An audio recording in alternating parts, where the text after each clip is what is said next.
Hello বন্ধুরা, নমস্কার, good morning, welcome to my YouTube channel Shampa Das. কেমন আছেন আপনারা? আশা করছি আপনারা সবাই ভালো আছেন, আমিও ভালো আছি। বন্ধুরা, আমার ভিডিও আর আমার রেসিপি আপনাদের কেমন লাগে প্লিজ কমেন্ট বক্সে লিখে পাঠাবেন। যদি ভালো লাগে অবশ্যই লাইক শেয়ার কমেন্ট করবেন। আর আমার চ্যানেলে যদি নতুন হয়ে থাকেন প্লিজ চ্যানেলকে সাবস্ক্রাইব করে দেবেন, সাথে বেল আইকনকেও ক্লিক করে দেবেন। তো আজ আমি কি করব, কিভাবে রান্না করব সব আপনাদের দেখাবো আর বলবো। আজ রবিবার তো এমনিতেই দেরিতেই উঠি, তো লেটও হয়ে যায়। তো তাড়াতাড়ি ফ্রেশ আপ হয়ে আমি কিচেনে এসে গেছি। তো চলুন দেখাই আপনাদের সব কিছু। আমি বানাবো পনির মশলা। তো পনিরকে ছোট ছোট টুকরো করে সামান্য নুন, হলুদ আর লঙ্কা গুঁড়ো দিয়ে মেখে নিয়েছি। কড়াইতে তেল গরম হয়ে গেছে। প্রথমে আমি পনিরগুলোকে হালকা ফ্রাই করে নেব।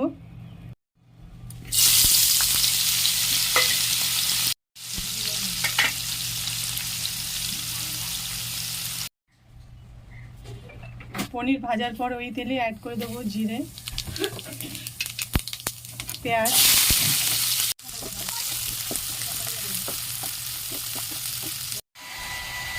এবার এতে অ্যাড করে দেবো 1 চামচ আদা বাটা, 1 চামচ রসুন বাটা। আদা রসুনও ভালো করে ভাজা হয়ে গেছে। এবার এতে সমস্ত গুঁড়ো মশলা অ্যাড করে দেবো। তো 1 চামচ লঙ্কা গুঁড়ো, জিরে পাউডার 1 চামচ, হলদি 1 চামচ, কাশ্মীরি লাল মির্চি পাউডার 1 চামচ, ধনে পাউডার 1 চামচ, পনির মশলা 1 চামচ, সামান্য একটু আমচুর পাউডার,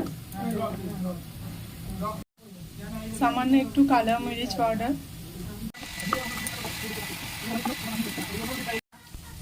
সামান্য একটু জল অ্যাড করবো এখন।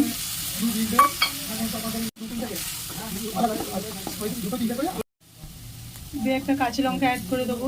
ঝাল অতি অবশ্যই আপনারা আপনাদের হিসাবেই দেবেন।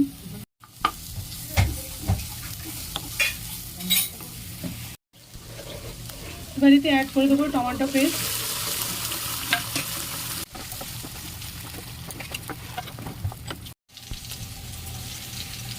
এতে অ্যাড করে দেবো সামান্য একটু কসুরি মেথি।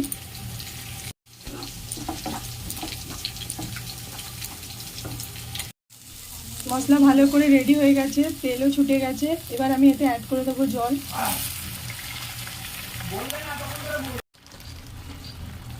স্বাদ অনুযায়ী নুন।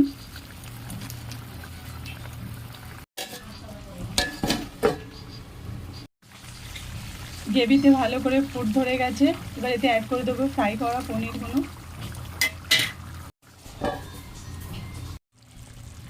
এবার এতে অ্যাড করে দেবো একটু গরম মশলা আধা চামচ, ধনে পাতা কুচি। ব্যাস, পনির মশলা রেডি। আপনারাও এইভাবে একবার অবশ্যই ট্রাই করবেন। কেমন লাগছে কমেন্ট বক্সে লিখে জানাবেন। ভালো লাগলে লাইক শেয়ার কমেন্ট করবেন।